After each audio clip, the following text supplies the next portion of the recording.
New Jersey's beaches have been filled with families in sunblock and unfortunately, far too many tragic drownings. As conversation grows louder around how to make our coastlines more safe, one voice is leading the call for change. Jason Bitzer, who's the founder of Never Off Duty Foundation and a seasoned ocean safety advocate, helped champion life saving legislative reform in Hawaii. Now he's bringing that blueprint to the Jersey Shore. A very good morning to you. Nice to have you on with us. Good morning, Ken. How you doing? You Yeah, so betcha. So we're thank doing you. well. Thanks for having me. Oh, you bet. It's good to have you on. What inspired the Never Off Duty Foundation creation, and what was the core mission when it comes to water safety?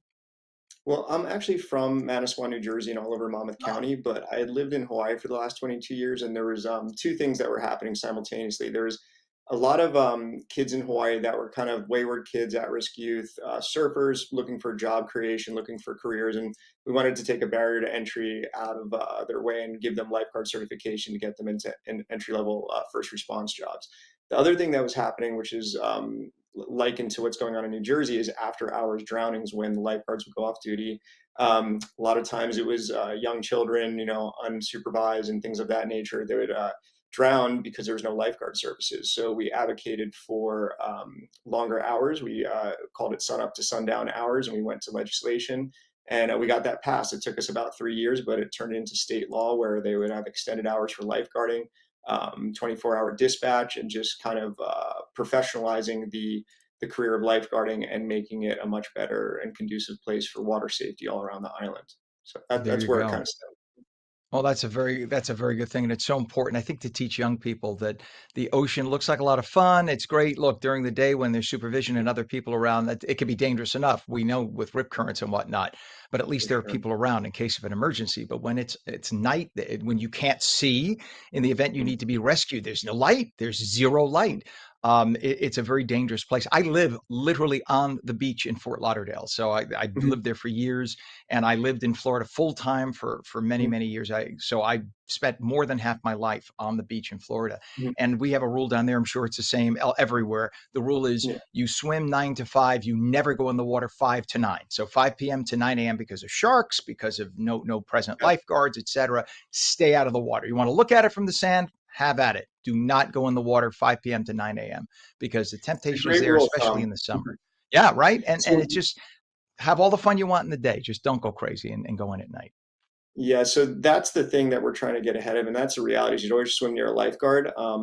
And the problem is a lot of people in New Jersey, they don't get to really enjoy the beach until after the services go away because they get off work and there's 3 hours of light left, and they go down there and they get into trouble.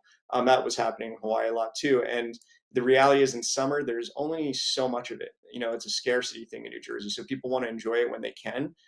They don't have the fortunate of Florida or Hawaii where they can, make the weekends in the middle of January and still get that Right. vitamin D and good sun exposure and just, enjoy the beach.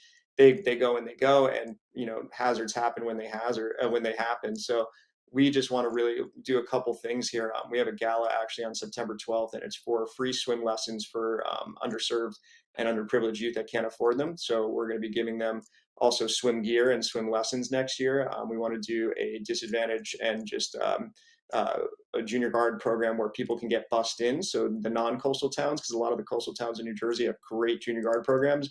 They're pay-to-play programs that can be upwards of $250. Some people don't have that. And we don't really think it's fair that kids don't learn to swim because of a economic barrier. So that was one of the grants and funds that we're working on right now. And lastly, we're really going to advocate that for townships that don't have the funding for skeleton crew lifeguarding, especially in August, like we have a huge hurricane season coming up right now.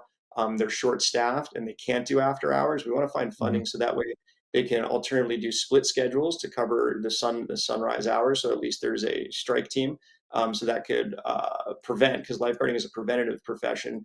If you're reacting to every rescue, you're going to have a lot more drownings. You want to prevent drownings. So if there's no one on an ATV, if there's no one patrolling, if there's no one warning people to stay off the rocks or the riptides, that's when the drownings happen. And I think Mhm. if we have preventative measures and funding for that from the state level, where it's legislated that even if a town says, hey, this is our operating hours, but if you're mandating it, we should have emergency funds to help get at least an after hours crew during the Memorial Day to Labor Day months. I really think that will change and make the difference. New Jersey has way too high of a drowning per capita rate. That's just a fact. And I know these numbers, like, we're into the woods on the data. So I need to get a lot of volunteers and a lot of support to make this happen, but I think we can do it.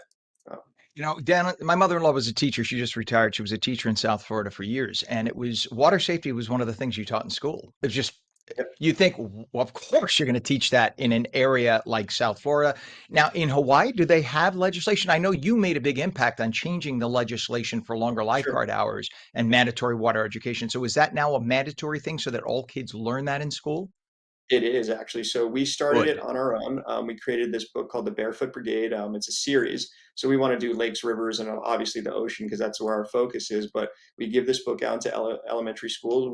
Myself and volunteers, professional surfers, lifeguards, water people, they go into the schools, elementary level, give them this book, teach them about riptides, teach them about marine life, teach them about, don't walk where you don't see footprints because that means the waves are washing up there. Like little things that you might not know if you grew up inland and you go to the shore only in the summertime, which actually happens in Hawaii a bit too, is that the inland island kids, they go on their holidays, they don't go every day and then they get into trouble. So we want to, raise our kids like a lifeguard would with all those skill sets. And what we did is we took that book and then we had a lot of support and they got it through legislation. And now it's mandatory to have water safety in the educational system as part of your PE, as part of your, your health, your programming. So that's what we want to do here in New Jersey too. So that way the Oranges, the Passaics, the Essex counties, all those areas that come to the beach in the summer too, and even like towns like Neptune, where I grew up and I was born, we have resources there that these kids, have the education they need. So when it comes to summer months, they don't get there at 5:30 when the lifeguards go off and get into trouble, like we saw with that 13-year-old is right after lifeguard hours, within an hour later, and it's not a atypical thing. It happens often. Right. So and I know like every other lifeguard that we want to save lives. We just want the resources and the scheduling to be able to do that. The lifeguards do an amazing job in New Jersey for how crowded these beaches are and how actually dangerous they are with the surf and the riptides. They're wonderful, but to save somebody, you need to be there, and that's where I'm here is to kind of back them up and give them support so they get what they need.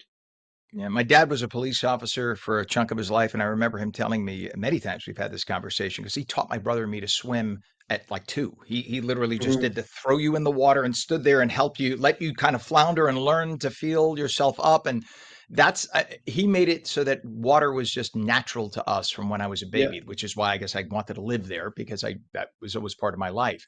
But I remember him saying that it is a multi-generational thing. So if a parent doesn't know how to swim, the kid doesn't know how to swim, et cetera, et cetera, et cetera. And as you mentioned, it's just not fair. If a kid comes from poverty or never has the opportunity to be near water, and all of a sudden the class goes to the beach for the day, that could be really dangerous because you have peer pressure to go in the water with your Yeah. friends, but you don't know how to swim. But it's something that just a few hours at a YMCA or some Mhm. in a pool or with proper training, a lifeguard can teach people to at least know how to tread water. You don't have to be an Olympic swimmer, but you know how to tread Exactly. water so that you don't get in that one wave is all it takes to pull you out. Mhm. It's so But it's true. I just so think dangerous. generationally, that's a big thing, and it doesn't have to do with poverty. Sometimes it just has to be educationally, and Mm. sometimes as little as teaching someone how to float. So it's little steps over time that's gonna right this ship back into port, so to say. And I think we're getting there. I think New Jersey, with sadly with all this tragedy, is on board, and hopefully we can see everybody there at the gala or support online. It's the September 12th at the Edgewater Beach Club. That's our annual event to raise money for these programs. Fantastic. Oh, and what's the website too, so people can get more information? Sure, it's neveroffduty.org. It's a 501c private foundation. We do have a chapter here in New Jersey. I opened it last year, and we've been getting things going. We've gotten to about 15 schools so far, and we're working with the DOE and different departments to get that book everywhere as we get towards legislation for mandatory water safety education. That is fantastic. I'm so glad you're doing this. Seasoned ocean safety advocate, founder of the Never Off Duty Foundation, Jason Bitzer. Thank you for joining us this morning. Please come Excellent. back again and again, especially as we come into the warm weather seasons each year. We need to keep reminding people. Great. Thank you.